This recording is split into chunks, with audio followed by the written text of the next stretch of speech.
안녕하십니까. 행정학 기본 강의 제26강을 시작하겠습니다. 행정학 기본 강의는 1% 행정학을 교재로 하여 진행하고 있습니다.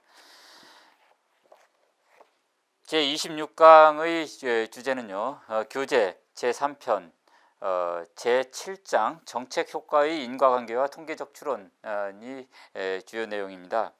교재를 함께 보시면서 진행하죠. 네, 정책효과를 우리가 평가하기 하는 단계를 우리가 정책 평가라고 하였습니다. 그래서 그 정책 평가가 정확하게 이루어지려면은 과연 이 정책을 시행한 것이 당초에 계획한 대로 산출 내지는 결과가 나와야 되는데요. 이 정책 시행을 통해서 나온 결과가 그 인과관계를 갖고 있는지를 정확히 판단을 해야 됩니다. 즉 인과관계가 있어야 되죠. 이것이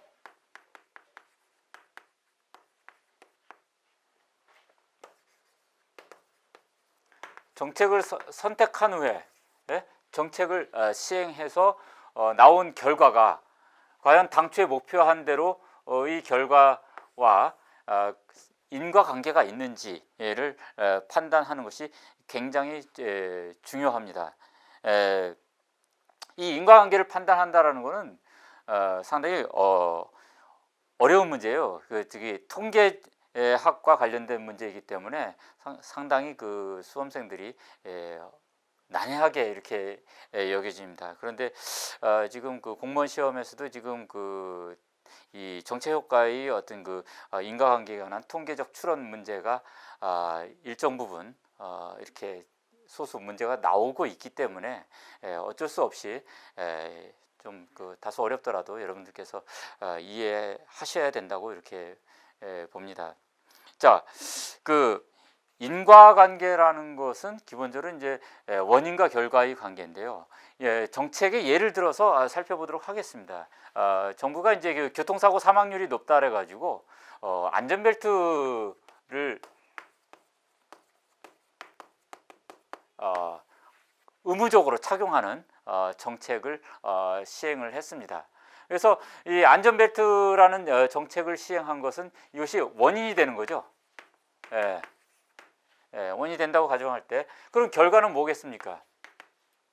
안전벨트 시행을 통해서 정부가 얻고자 하는 결과는 교통사고 사망률의 감소죠. 이걸 얻으려고 하는 겁니다. 그러면 교통사고 사망률이 안전벨트를 시행한 이후에 일정한 시점이 지나서 사망률에 변화가 일어났다 라고 이렇게 가정을 해보죠. 그러면 자, 안전벨트를 이렇게 착용하는 정책이 정말 과연 교통사고 사망률의 변화를 가져왔는지 안 가져왔는지를 이렇게 분석하는 것을 인과관계의 분석이라고 하고요. 우리는 인과관계의 분석에 있어서 이 원인이 되는 안전벨트 착용을 우리는 독립변수라고 이렇게 지칭합니다. 그 다음에 그 독립변수를 우리가 실행을 통해서 얻고자 하는 예상되는 그 결과치 그것을 종속변수라고 지칭을 하는 거예요. 그러면은 독립변수가 시행이 됐을 때 종속변수가 그 결과로서 발생한 건지 아닌지 아니면 이것이 그냥 우연의 일치인지 우리가 그러죠. 내가 우연히 지나갔는데 배나무 밑을 지나갔는데 배가 떨어졌다. 그러면 내가 배나무 밑을 지나간 것이 원인이 돼서 배가 떨어진 것이라고 볼 수 있나요? 그것은 그렇게 함부로 단정할 수 없는 거죠. 이처럼 일상생활에서와 달리 우리 학문적으로 연구할 때 독립변수와 종속변수의 인과관계를 이렇게 규명하는 데에는 일정한 조건이 필요합니다. 교재에서 볼 수 있듯이 인과관계의 조건은 세 가지가 있어요. 우선 시간적으로 선행돼야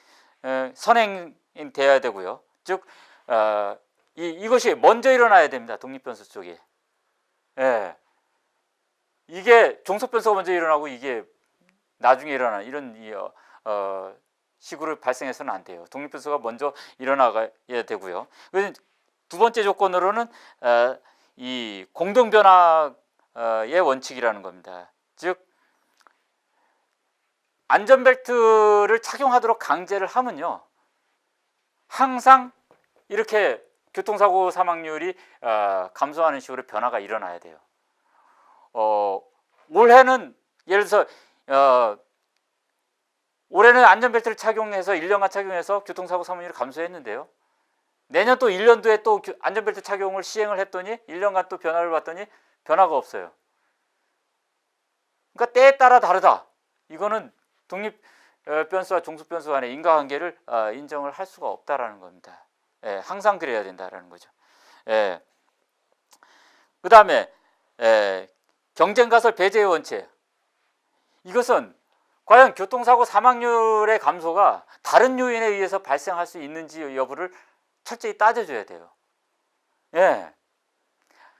교통사고 사망률의 감소라는 게 갑자기 운전자들이 예전에 비해서 주의도가 높아져 가지고 교통사고 사망률이 이렇게 감소할 수도 있습니다. 이것은 안전벨트 착용의 영향이 아니거든요. 예, 이랬을 때는 이 교통사고 사망률이라는 결과가 안전벨트에 의해서 발생한 것이라고 단정할 수가 없게 됩니다. 이러한 세 가지 조건을 공동으로 동시에 다 갖추어야지만 우리가 학문적으로 통계적으로 인과관계가 있다라고 단정 내릴 수 있는 것입니다. 그래서 일상생활에서의 인과관계를 얘기하는 거하고 이렇게 통계적 분석에 있어서 인과관계가 있다 없다를 얘기하는 것은 상당 수준 다르다라는 것을 정확히 인식하시기 바랍니다. 자, 그래서 실제로 연구할 때 우리가 정책평가를 하는 과정에서 정말 이 독립변수와 종속변수의 관계가 명확한 건지 아닌지를 혼란스럽게 하는 경우가 상당히 많습니다. 그 예가 이제 그 허위변수와 혼란변수의 관계입니다. 예를 들어서 어떤 정부가 저소득층에 대해서 재테크 훈련 프로그램을 이렇게 운영을 해가지고 저소득층들에게 이제 소득의 증가를 가져오려고 그런 시책을 시행을 했다고 가정을 해 보시죠. 그랬을 때 저소득층의 어떤 소득 변화가 교육 프로그램 운영 이후에, 즉 교육 훈련에 참여한 이후에 소득 변화가 일어났어요. 일정 수준 소득 변화가 일어났고요. 저소득층마다 다 이렇게 또 재테크 교육 훈련 프로그램을 시행을 했더니 그때마다 다 모든 저소득층에게 다 소득 변화가 일어났습니다. 예, 그랬을 때 그러면 독립변수와 종식변수의 관계가 있다, 즉 인과관계가 있다라고 단정할 수 있냐라는 거죠. 자, 이거 애매한 문제입니다. 그래서 이때 우리가 주의해야 할 것이 제3의 허위변수입니다. 예, 우리가 가정한 저소득층에 대한 어떤 재테크 교육 훈련 프로그램에 참가라는 독립변수와 그 다음에 소득 수준의 증가라는 결과변수, 이 양쪽에 저소득층이 원래 이 실험 대상에 포함되어 있던 모든 저소득층의 교육훈련 참가자들이 성취 동기가 강해서 그랬다. 그러면은 교육훈련 프로그램 때문에 저소득층의 소득 증가가 일어났다라고 단정할 수 없는 것이죠. 그러니까 제3의 변수가 독립변수 또는 종속변수에 영향을 미쳐서 그런 것이 나타난 것인지, 아니면 순수하게 독립변수만의 작용에 의해서 이 종속변수의 결과치가 나온 건지를 명확히 판단해야 된다라는 것입니다. 예, 바로 이 연구자들은 이 독립변수와 종속변수를 수의 인과관계를 분석할 때 이 허위 변수라든가 혼란 변수가 발생하는 여부를 정확하게 따져 줘야지 어떤 그 잘못된 결론이나 과장된 결론에 도출되지 않는다라는 것입니다. 자, 우리가 이제 인과관계를 따질 때요, 또 하나 우리가 조심해야 될 문제가 이 타당성의 문제입니다. 타당성. 영어로 이제 validity라고 하고요. 이 정책 평가를 할 때 이 타당성이라는 것은 과연 인과관계가 있다라고 이렇게 단정을 할 때 제3의 다른 요인들, 이 독립변수라든가 종속변수 자체에 관련된 다른 요인들이 작용한 것이 아닌가 하는 것들을 정확히 봐야 됩니다. 이 인과관계가 정확하게 설계된 것이냐, 즉 인과관계가 정확한 거냐 아니냐라는 것을 알아내는 것인데요. 우리가 이 타당성을 알아내기 위해서, 그러니까 즉 인과관계를 알아내기 위해서 어떤 분석 방법을 사용을 하거든요. 그 분석 방법이 인과관계를 정확히 알아내는데 맞는 그런 그 방법이냐 아니냐라는 거죠. 그러니까 예를 들어서 쉽게 얘기하면은 이렇습니다. 그 우리가 그 어떤 그 청소년들의 창의력을 이렇게 측정하려고 하는데 수학 문제들을 쭉 내서 계산 능력을 좀 이렇게 측정을 한다고 해보세요. 예. 그러면은 그 수학 문제를 계산하는 그 분석 틀이 즉 진단 테스트죠. 진단 테스트가 창의력을 알아내는데 적합합니까? 그렇지 않죠. 즉 타당성을 결여하고 있는 것입니다. 그러니까 어떤 정책의 시행이 어떤 결과를 초래했다라는 그런 인과관계를 알아내기 위해서 여러 가지 분석 방법을 시도를 하는데요. 그 분석 방법이 그런 인과관계를 알아내는데 적합하게 설계된 방법이냐 아니냐 라는 것을 따지는 것이 타당성의 문제라는 거죠. 그것이 적합하면 타당성이 높다, 아니면 타당성이 낮다 하는 문제예요. 그러면 타당성을 은 이제 그 두 가지로 크게 나뉩니다. 우선 내적 타당성과 외적 타당성이에요. 내적 타당성은 그 교재에 나왔듯이요, 이 원인과 결과 사이에 존재하는 인과적 추론이 얼마나 정확하냐라는 겁니다. 우리는 먼저 이제 이 어떤 그 원인과 결과를 설정을 할 때 그 논리적 추론을 통해서 설정을 하거든요. 교통사고 사망률이라 그러는데 이거는 예를 들어서 이 소득 수준과 교통사고 사망률과 관계 있다 이렇게 설정을 하지 않거든요. 왜 그럴까요? 그건 이제 논리적으로 나오는 거거든요. 일반적으로 그 기존의 이론이라든가 가정, 지식, 체계로부터 소득 수준보다는 이런 그 안전벨트의 착용 이런 것이 교통사고 사망률과 상당히 상관성을 가질 것이다 라는 기존의 지식 체계로부터 나온 논리적 도출이거든요. 소득 수준이 높을수록 교통사고 사망률은 낮을 것이다. 이거는 기존의 지식 체계 이론으로부터 나온 것이 아니에요. 그러므로 이 내적 타당성이라는 건 기존의 지식 체계로부터 나온 그런 논리적인 인과관계의 변수 설정이냐 아니냐라는 것을 따지는 것이 내적 타당성입니다. 이외에 외적 타당성이라는 것은요, 자 이렇게 안전벨트를 통해서 교통사고 사망률이 낮아졌다. 자, 특정한 사례를 분석을 한 거죠. 우리가 이 세상에 있는 모든 안전벨트 착용자들을 대상으로 한 것이 아니거든요.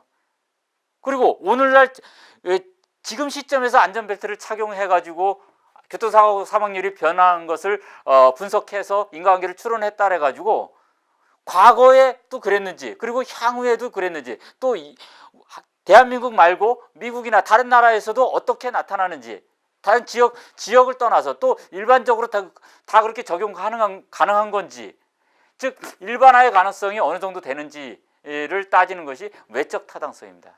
이 위에 또 구성 타당성이라는 것이 있어요.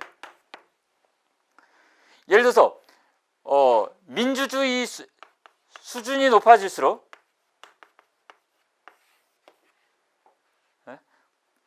부패의 정도가, 공무원 부패의 정도가 낮아진다. 자, 사회 우리 현상을 연구할 때 이런 조사를 많이 합니다. 그랬을 때, 자, 민주주의가 뭐냐, 부패의 정도가 뭐냐, 이걸 독립변수, 종속변수라고 할 때 민주주의가 뭔지, 어느 정도인지, 민주주의가 높을수록 그럼 민주주의가 뭔지를 구체적으로 측정을 해야 되거든요. 그리고 부패의 정도가 낮다라는 거를 무엇을 기준으로 측정할 것이냐라는 거죠. 그러면 이런 것을 측정할 수 있는 여러 가지 다른 개념으로 정의합니다. 이것을 우리가 조작적 정의라고 해요.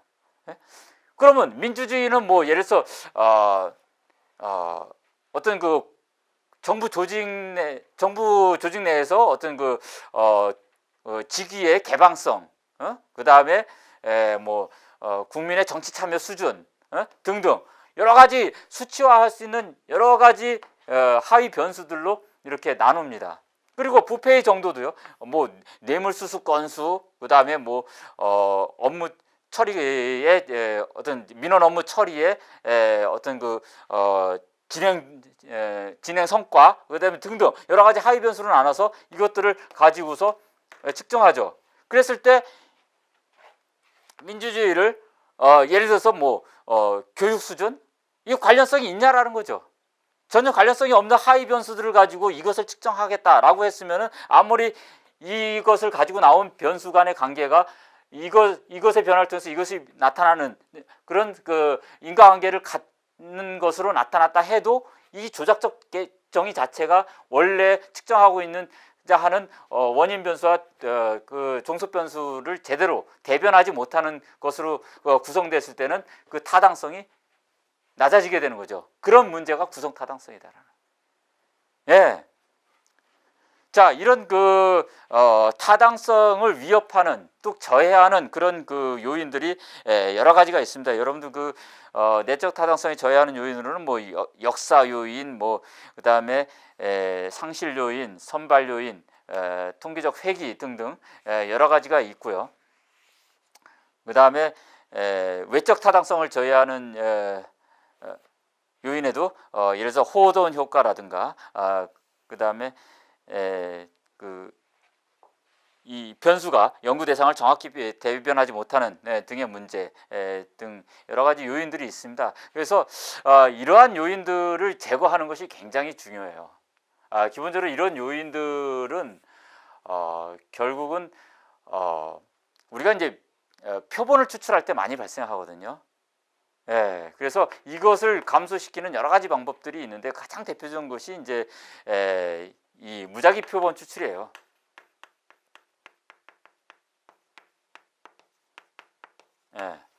무작위 표본 추출을 통해 가지고 가장 그 타당성을 높일 수 있는 이런 기법이 되겠습니다. 다음으로는 이제 어떤 그 정책을 시행해서 효과를 얻었을 때 그런 그 정책 시행이 원인이 돼 가지고 그런 효과를 얻었는지, 그런 인과성이 있는지 없는지를 확인하는, 즉 검증하는 방법에 대해서 살펴보도록 하겠습니다. 자, 이런 그 정책의 시행과 결과 간의 인과관계의 분석에 있어서는 우선 우리가 모집단과 그 샘플링, 즉 표본 추출이라는 개념을 이해해야 됩니다. 우리가 그 정책 시책에 한번 예를 들어보죠. 정부가 어떤 특정한 교육 프로그램을 전국 모든 지방자치단체, 중앙부처의 모든 공무원에게 시행을 해서요. 정부 공무원들의 그런 그 업무 성과의 개선 정도를 평가를 한다고 이렇게 가정을 해보죠. 그러면 특정 교육 프로그램이 공무원의 업무 성과, 성과를 개선시키는지, 이게 X 변수고요. 이게 Y 변수죠. 예? 독립 변수, 종속 변수 이렇게 됩니다. 이런 것을 알아보기 위해서는, 그러면 전국에 있는 공무원이, 예를 들어서 지금 우리나라 공무원이 100만 명을 넘었다고 합니다. 그러면 100만 명이 교육 훈련을 받았는데, 그런 100만 명의 모든 공무원들의 공무원 업무 성과가 교육 프로그램에 참여하기 전과 참여하기 이후에 업무 성과가 어떻게 나타났는지를 다 측정해야 된다라는 얘기가 되거든요. 예. 자, 그러면 모집단이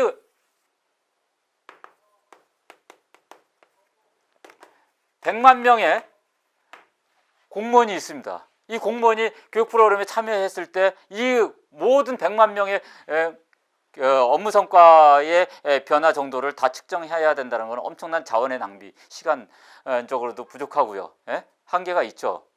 그러려면 어떻게 해야 됩니까? 일부를 추출하죠. 예, 표본 추출하라는 겁니다. 예, 우리가 이걸 샘플링이라고 하죠. 예? 예, 이런 그 샘플링을 추출을 해가지고 측정을 하게 되는 것입니다. 그래서 이 표본이 교육 훈련에 참가하기 전에 업무의 성과가 어땠고, 교육 훈련 프로그램에 참여한 이후에 업무의 성과가 어떻게 있는지 그 양자를 측정을 해서 비교를 해가지고 조사를 하게 되죠. 예? 자, 이러한 표본 추출 방법을 해가지고 이제 하는 방법이 있는데요. 이렇게 표본 추출을 할 때도 우리가 과연 이 공무원의 교육 훈련 프로그램에 참여한 공무원만 가지고 할 것이냐, 이 문제에 부딪히게 됩니다. 그랬을 때 가장 좋은 방법이 실험적인 방법을 사용하는 방법이에요. 예. 그러니까 실험 방법하고요, 그 다음에 비실험 방법이 있습니다. 예.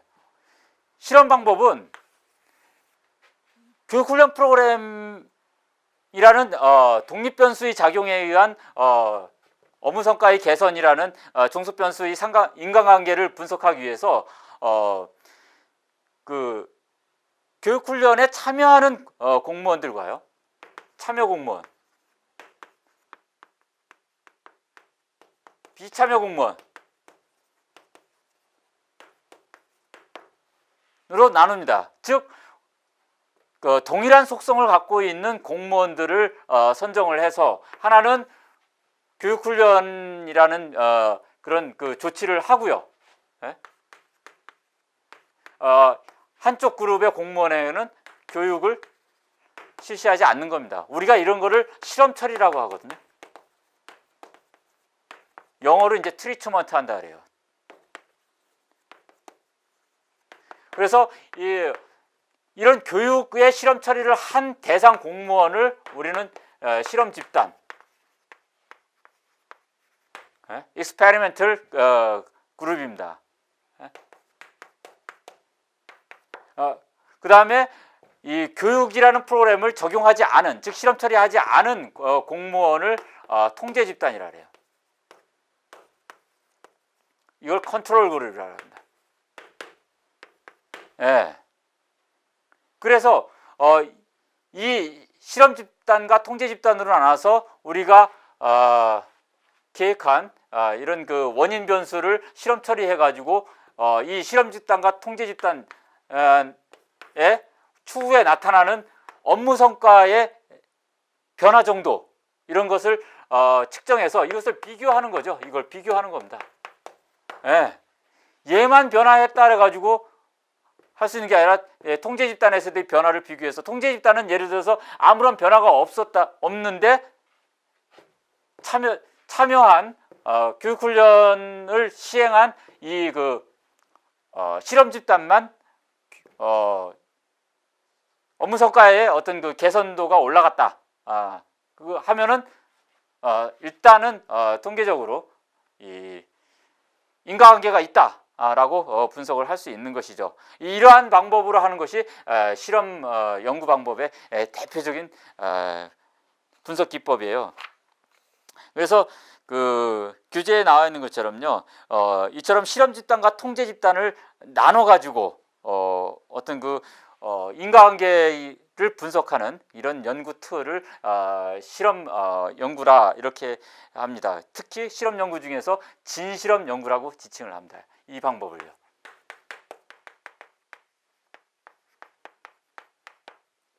예, 진실험 연구에는 규제에 나와 있는 것처럼 여러 가지 형태가 있습니다. 그 통제 집단 사후 측정 설계가 있고요. 통제 집단 사전 사후 측정 설계가 있고요.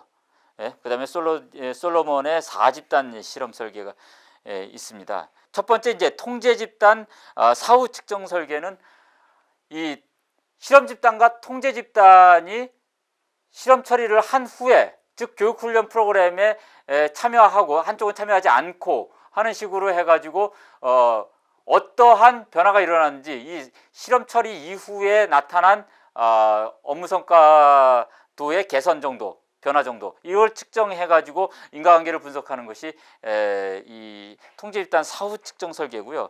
통제 집단 사전 사후 측정 설계는요, 이 실험 집단과 통제 집단이 실험 처리를 하기 전, 즉 교육 훈련 프로그램을 실시하기 전에 업무 성과의 정도가 어느 정도인지를 먼저 측정한 다음에, 그 다음에 실험 처리를 한 이후에 또 업무 성과의 수준을 측정합니다. 그래서 양자를 비교하는 거, 이것이 통제 집단 사전 사후 측정 설계입니다.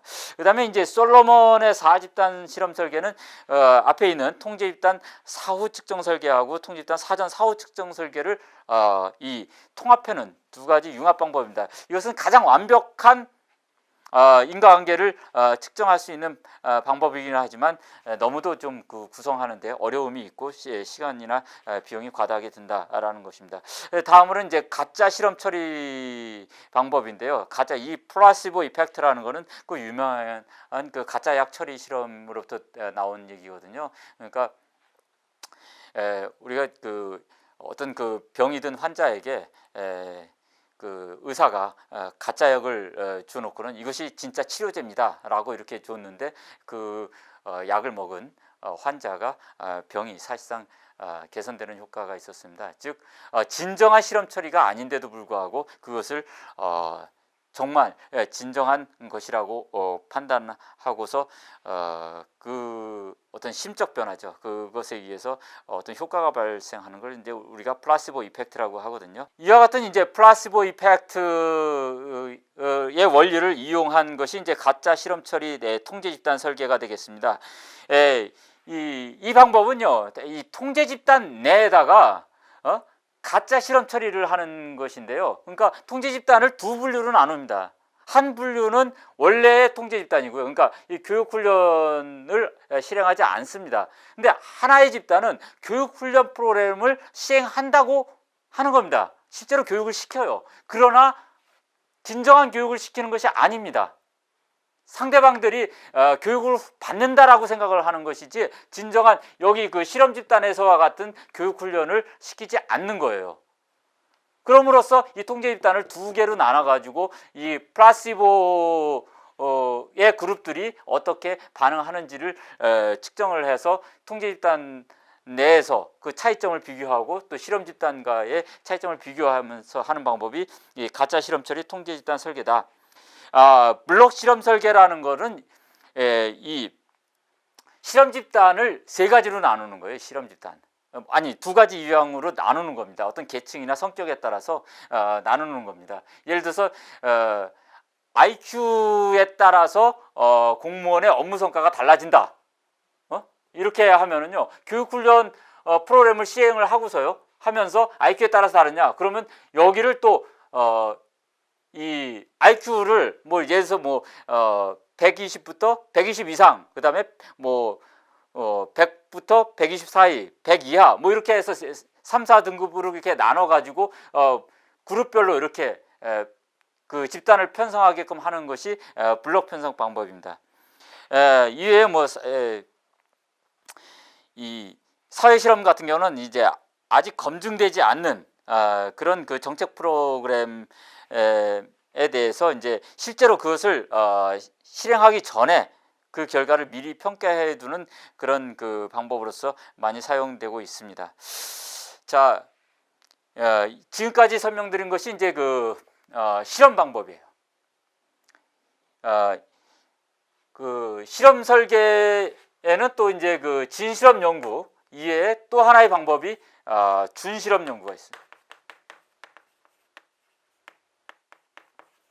예, 이 준실험 연구라는 거는 실험 연구처럼 통제 집단과 실험 집단으로 나누는 것이 사실상 불가능한 경우에 많이 사용됩니다. 이 교재에 나와 있는 것처럼요. 예를 들어 가지고 어느 부처 지금 그 모든 공무원에 대해서 지금 그 성과급 제도를 운영한다고 이렇게 했을 때요. 어느 공무원은 성과급을 지급하고 어느 공무원은 성과급을 지급하지 않는 이런 식으로 운영하는 것이 상당히 어렵거든요. 그러니까 현실적으로 실험 집단과 통제 집단을 나눠서 설정하는 것 자체가 상당히 어려운 정책인 경우에는 준실험 방법에 의해서 할 수밖에 없다라는 것입니다. 그러면은 준실험 방법에 의해서 평가하는 방법은 그 교재에 있는 것처럼요. 축소된 통제에 의한 평가 방법이 우선 사용됩니다. 이 방법은 우선 짝지기 방법을 사용하는 거예요. 예? 그러니까 그 정부 내 성과급 제도를 실시하는데요. 성과급이라는 게 모든 공무원에 주는 건 아니거든요. 그러면 성과평가를 해서 여기는 성과를 지급받았어요. 근데 여기 공무원들은 성과급을 지급 못 받았어요. 예, 그러면 요 공무원과 요 공무원 사이에 어떻게 업무 성과가 개선도가 나타났는지 하는 식으로 구분하는 방법. 요것이 이제 축소된 통제에 의한 방법입니다. 그 다음에 재기 통제에 의한 방법은요. 예를 들어서 지금 그 범죄와의 전쟁이라 가지고 CCTV를 많이 설치하거든요. 그러면 CCTV를 어느 지역에 설치했단 말이에요. 그러면 CCTV 설치가 과연 범죄 유발 건수를 줄였느냐 아니면 그런 효과를 가져오지 못했느냐라는 걸 판단해야 됩니다. 그것을 평가할 때 그러면 A라는 동네에다가 CCTV를 설치했고요.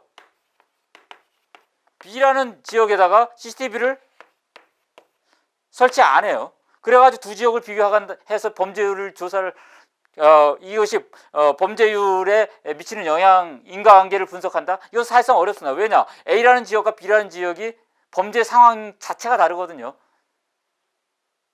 예, 그랬을 때 그러면 지역별 비교를 하는 것이 불가능하다는 얘기죠.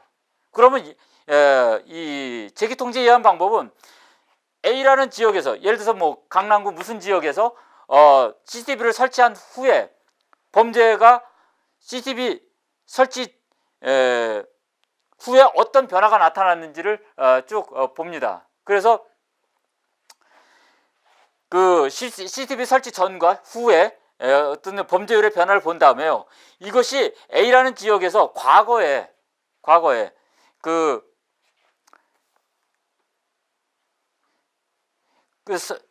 이 과거의 범죄, 그러니까 범죄 발생률이죠. 범죄 추이율. 범죄 추이율이 쭉 어떻게 변해 왔는지를 보는 겁니다. 그러니까 CCTV 설치 후에 범죄율이 조금 이렇게 감소했어요. 그렇다고 해서 이 CCTV라는 것에 의해서 범죄가 발생이 이렇게 감소했다라고 인과관계를 확 인정할 것이냐는 거죠. 아니다 이거. 이거 과거에 이 CCTV 설치 전에 어떤 범죄율의 변화가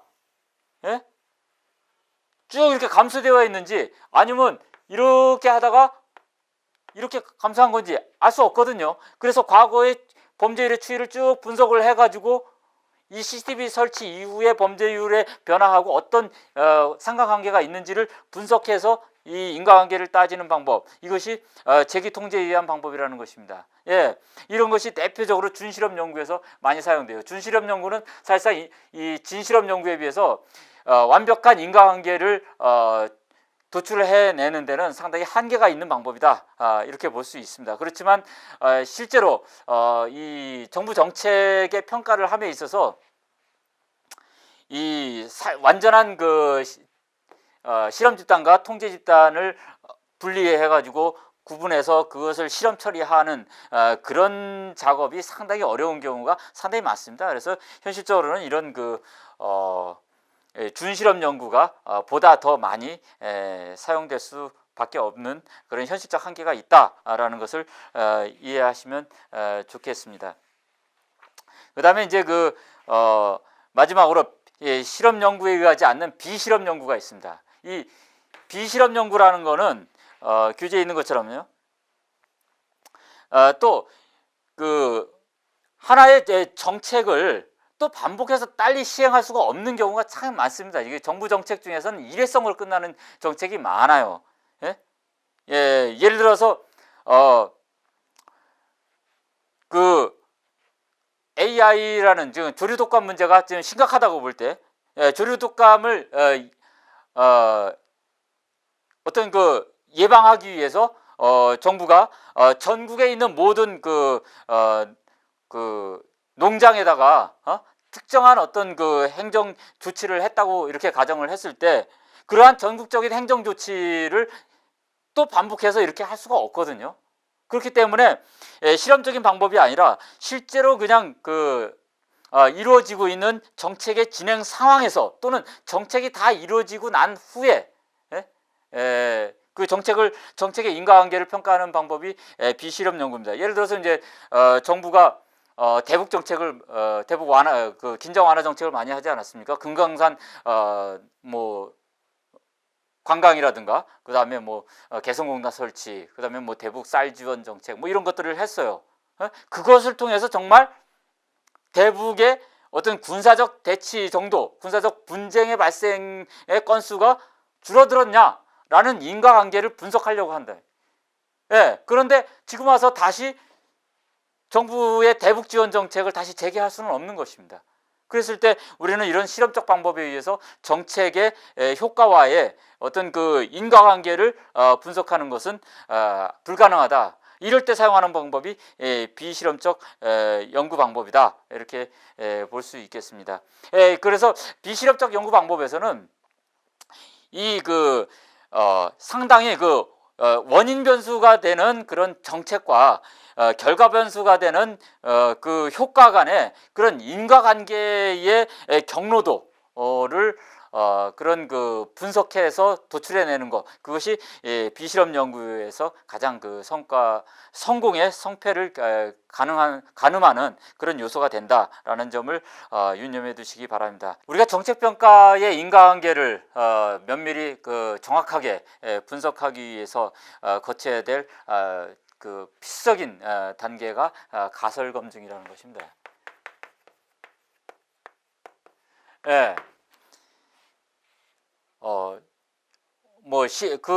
실험 연구에 의하든 준실험 연구에 의하든 간에요. 어떤 정책을 시행을 해서 어떤 효과가 발생했다라는 인과관계를 이렇게 결론 내리기 위해서는 가설검증이라는 절차를 거치게 되는데요. 이건 왜 그러냐면은, 그래서 안전벨트라는 정책을 시행을 해서요, 실시를 하죠. 그러면은 실시 전이 있어요. 실시 전에 교통사고 사망률이 있고요. 그 다음에 실시 후의 교통사고 사망률이 있어요. 과연 정부의 안전벨트라는 이 시책이 교통사고 사망률을 변화시켰는지 안 변화시켰는지, 그리고 그러한 인과관계를 갖는지 이것을 확인하는 작업에는 반드시 가설검증이라는 절차를 거쳐야 됩니다.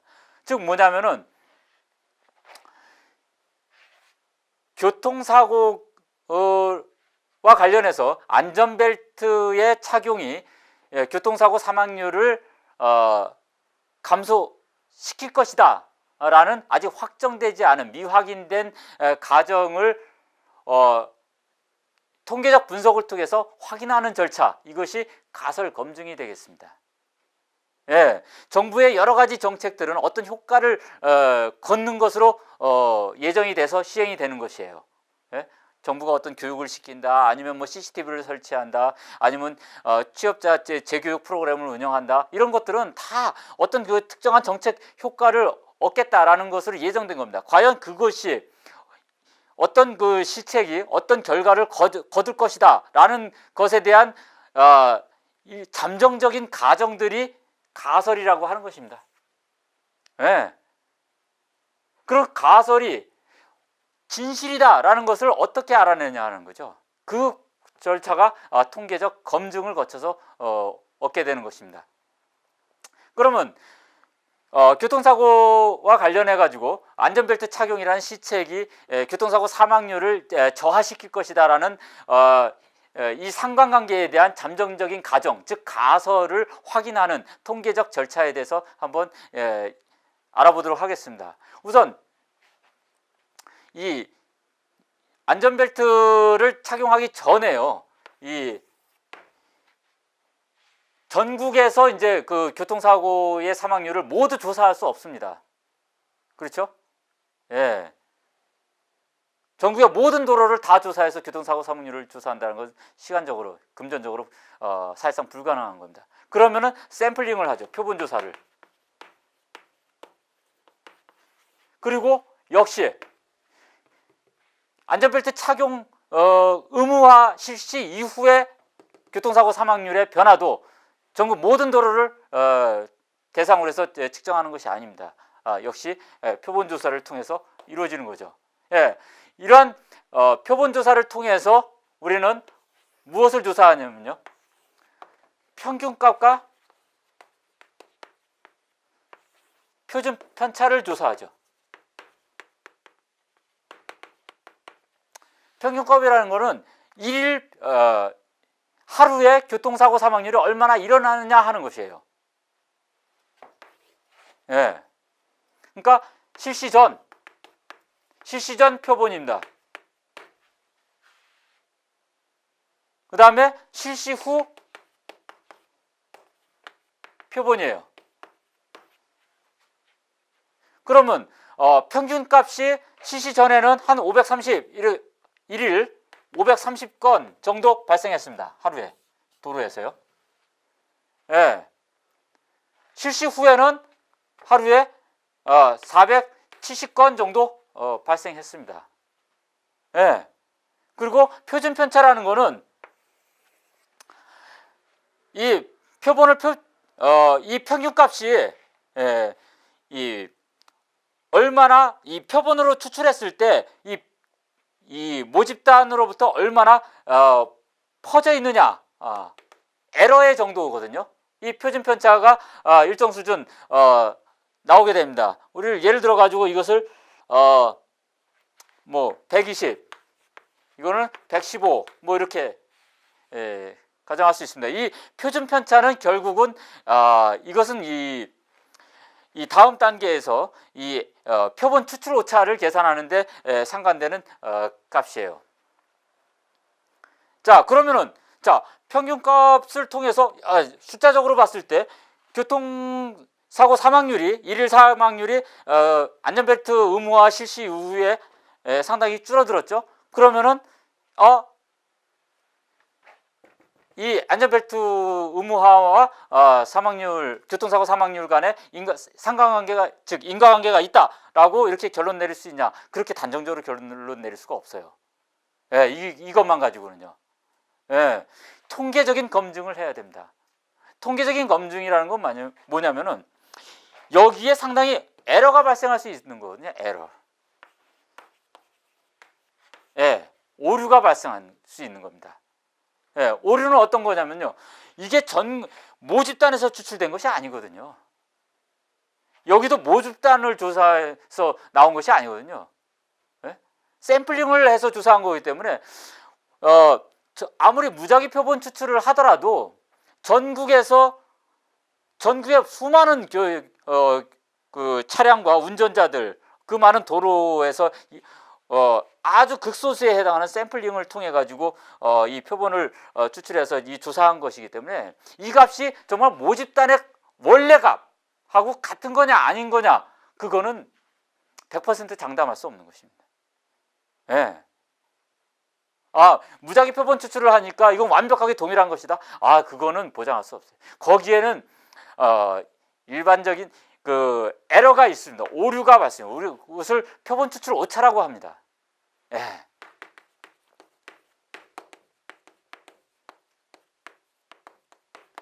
바로 이 표본 추출 오차를 가장 즉 표본에서 나온 평균값, 표준 편차의 값과 원래 모집단이 갈 수 있는, 즉 모집단이 얼마의 평균값과 즉 얼마의 그 평균적인 교통사고 사망률과 표준 편차를 갖고 있는지, 원래 모집단 값이 얼마인지를 우리는 알 수가 없어요. 알려면 어떻게 됩니까? 그건 직접 다 조사를 해봐야만 알 수 있는 거예요. 그냥 추측할 뿐입니다. 알 수 없는 모집단의 값과 우리는 샘플 값만 알고 있는데 이 샘플 값이 모집단하고 일치할 것이다 라고 기대를 하는 것 뿐이지 진정 일치한다라고는 보장할 수 없는 것이다 이거죠. 그러면 그 모집단의 모수값이라고 하는 거하고 표본 통계량하고 차이가 있을 수 있는데, 그 차이가 있을 수 있는 그 오차를 최소화시키는 거, 이것이 가장 좋은 방법이죠. 그 오차를 최소화시키는 방법이 무작위 표본 추출이고요. 그렇다고 해서 무작위 표본 추출이라 해서 100% 이 표본 추출 오차는 없다라고 단정 낼 수는 없는 거죠. 예? 그러면 어떻게 해야 되느냐? 표본 추출 오차가 일정 부분은 있을 수밖에 없는데, 우리가 실수를 해서 표본 추출 오차가 있어도 일정 부분은 우리가 감내해도 된다라고 통계적으로 이렇게 전제를 하는 겁니다. 즉 우리가 이 모집단으로부터 샘플링을 추출을 해가지고 평균과 표준 편차를 쭉 계산을 할 때 이 평균과 표준 편차는 모집단의 평균으로부터, 이게 모평균입니다. 예? 모집단의 평균하고 평균에 대해서 이 중앙값을 중심으로 해서 정규 분포를 한다라는 속성을 갖고 있어요. 이게 통계의 기본 원리입니다. 이 원칙에 의해서 이 표본 추출들은 모집단의 평균값을 중심으로 해서 정규 분포의 형태를 하고 있습니다.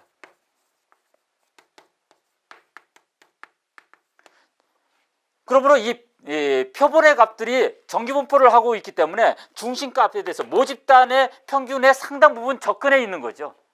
그런데 우리가 이 양쪽 끝으로 갈수록 상당히 에러가 발생하는 것이거든요. 너무 이쪽에 갈수록 에러가 커지는 것이거든요. 모집단의 평균으로부터 멀어지는 것이거든요. 우리는 가급적이면 이 값은 채택하지 않았으면 좋겠다라는 거죠. 예.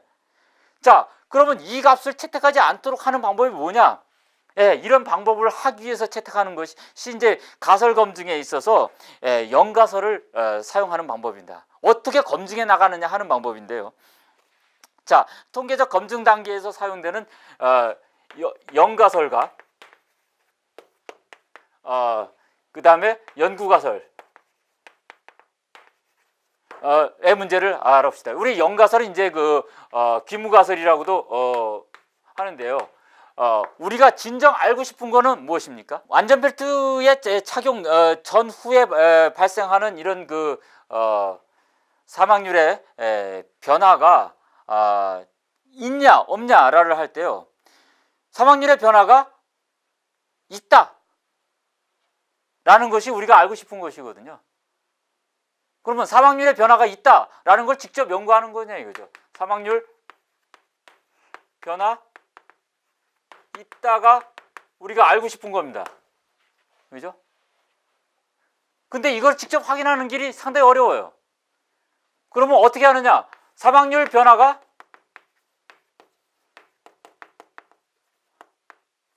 없다라고 가정을 합니다. 네? 그래가지고는 이것이 맞냐 틀리냐라는 것을 확인한 다음에 이것이 맞으면요, 이게 틀리는 거고, 이게 틀리면 이게 맞는 게 됩니다. 네. 그래서 이거를 검증하는 절차를 거쳐서 연구가 결론적으로 자동적으로 연구가설의 채택 여부를 결정하는 그런 통계적 방법을 사용을 합니다. 교재에서 나왔듯이 왜 연구가설을 사용하지 않고 직접 연가설이라는 걸 만들어서 그 검증을 해야 되느냐 하는 이유를 우리가 백조는 희대아라는 가설을 가지고 제시를 했습니다. 예, 우리가 어떤 백조가 쉬다라는 가설을 이렇게 설정을 했을 때요, 백조가 쉬다? 라는 것을 직접 확인하려면요, 어떻게 해야 됩니까? 이 세상에 있는 모든 백조 다 조사해야 됩니다. 예, 영원히 확인할 길이 없어요. 그런데 백조가 검다라는 연가설을 만들어 놓고 이 연가설이 부정이 되면 연구가설인 백조는 검지 않다라는 그 연구가설을 자동적으로 채택하도록 만들어 놓으면요, 백조가 검다라고 이렇게 한 연가설에 대해서 표본을 계속 조사합니다. 그러면 어떤 연구자는 500마리 조사해 보니까 다 검지 않죠? 그러면 이거 연가설 버려요. 예? 그러면 연구가설 자동 채택하죠? 그렇다고 해서 모든 백조를 조사한 게 아닙니다. 예? 그 다음 학자들이 또 조사해서 계속 연가설을 부정하게 되는 그런 연구 결과를 얻게 되면은 그것이 축적화돼서 일반화돼 가지고 우리는 백조는 검지 않다라는 그 결론에 도달하게 되는 것입니다. 이처럼 연가설을 통해서 가설 검증하게 되는데요. 우리가 그러면 연가설은 사망률 변화가 없다라는 것입니다. 그런데 이것이 모집단을 해서 하는 것이 아니거든요. 통계적 이 표본 추출을 통해서 하는 방법이거든요. 이때 우리는 주의할 것이 1종 오류와 2종 오류의 발생입니다. 우리가 통계적 표본 추출을 통해서 할 때 발생하는 문제 중에서 1종 오류와 2종 오류는 문제는 뭐냐면요, 이 연가설이 맞는데도 불구하고 그것을 틀렸다고 결론 내리는 거예요. 그것을 1종 오류라고 합니다. 반대로 2종 오류는 연가설이 틀렸는데 맞았다고 해주는 거예요. 이것이 2종 오류예요. 자, 헷갈리죠, 여러분? 네, 결국은 이것은 그 재판에도 비교를 하는데요, 상당히 논리적으로 이렇습니다. 연구에서 발생하는 문제는 두 가지입니다. 재판에서도 피고인이 무죄인데 유죄라고 하는 잘못을 범할 수가 있고요, 재판관이. 그 다음에 유죄인데 또 무죄라고 판결하는 잘못을 범할 수도 있습니다. 전자가 1종 오류고 후자가 2종 오류예요. 둘 중에 하나죠. 그러니까 1종 오류의 가능성이 높아지면 2종 오류의 가능성이 떨어지고요, 1종 오류의 가능성이 낮아지면 2종 오류의 가능성이 높아집니다.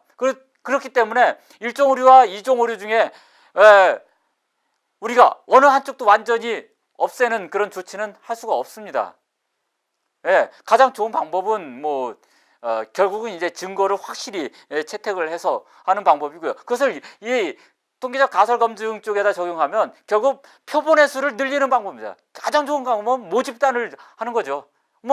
재판에다 적용한다면 모든 가능한 증거를 다 수집을 해가지고 정말 오류의 가능성이 제로가 되게끔 만드는 건데, 그것이 합류 모형에서의 완전 정보의 과정 아닙니까? 모든 필요한 정보를, 이 세상의 정보를 다 수집해서 가능한 모든 대안들에 대한 분석을 다 비교 평가한다. 그건 논리적으로 가능하죠. 그게 알고리즘 아닙니까?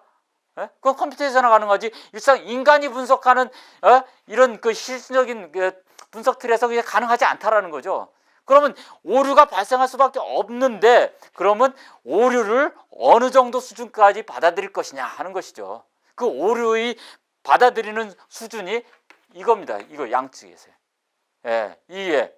여기가 발생할 수 오류, 내가 허용할 수 있는 오류다. 그걸 우리가 유의 수준이라고 하는 건데, 영어로 이제 significance level이거든요. significance level은 내가 표본 추출을 해가지고 쭉 이렇게 실시 전 표본하고 실시 후 표본을 통해 가지고 평균값과 표준편차를 계속 계산을 했는데 여기에 집중돼서 나타나거든요. 모집단의 평균값에 근접한 표본값들이 나타납니다. 대부분은. 그러나 극단적으로 여기 끝에 나타날 수도 있는데 이 끝에 나타나는 것을 내가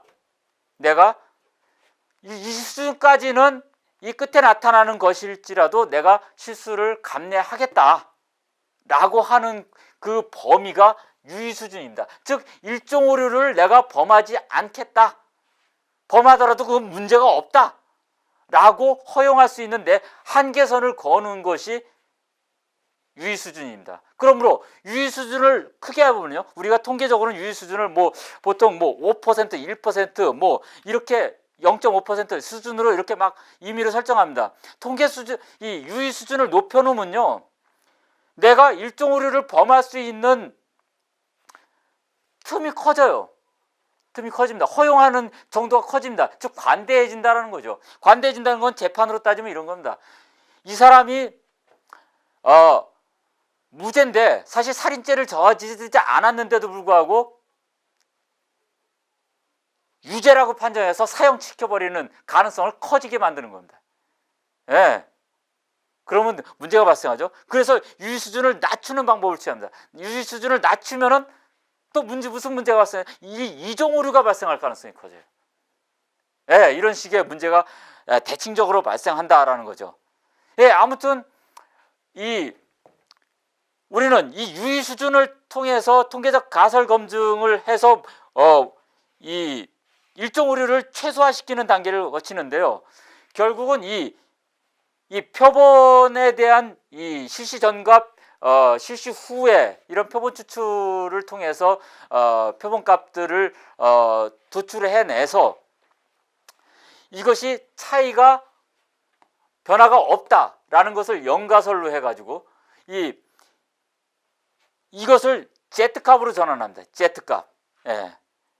Z값은 이제 우리가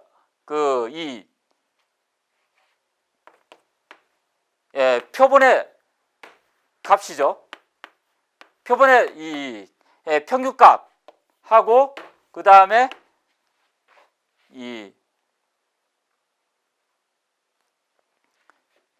우리 표준편차 n분의 표준편차의 차이입니다. 이 두 개.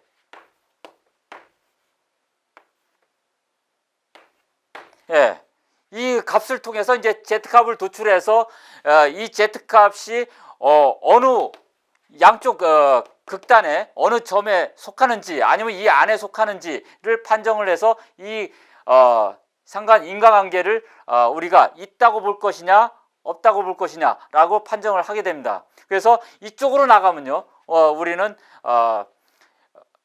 이 유의 수준에 봤기 때문에 기각을 하게 되는 것이고요. 즉 연가설을 기각하게 되는 겁니다. 이 안에 있으면은 연가설을 받아들이게 되는 그런 결론에 도달하게 되는 거죠.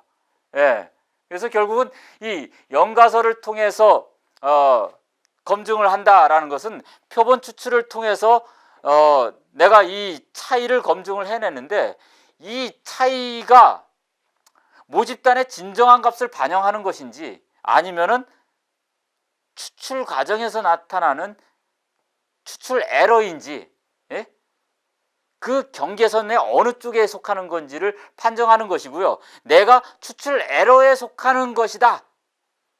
에러라면 어느 정도까지 에러라고 볼 수 있느냐라는 것의 경계선을 하는 것이 유의 수준이라고 볼 수 있는 것입니다. 그래서 내가 그 에러로 발생한 것이라면 버리겠다라는 거예요. 에러로 발생한 것이 아니라 모집단의 진정한 것으로 진정한 차이로부터 발생한 것이라면 이쪽에 속하는 것이라고 보겠다라는 것이고요. 그래서 연가설을 기각할 것이냐 채택할 것이냐라는 것을 그렇게 결정하겠다라는 것입니다. 자, 정책 효과가 정책의 시행이 어떤 그 정책의 효과를 발생하는지 그 상관관계, 즉 인과관계를 분석하는 데는 이러한 통계적 분석 툴이 사용됩니다. 여러분들 이 통계적 분석 툴이 되면 상당히 좀 어려운 점이 있는데요. 이 정도 개념까지 이해를 하신다면은 이 행정학에 있어서 이 정책 평가에 서 사용되는 그런 정책 효과의 인과관계를 충분히 이해하시리라고 이렇게 기대합니다. 자, 이상 좀 난해한 내용을 설명드렸습니다. 자, 감사합니다.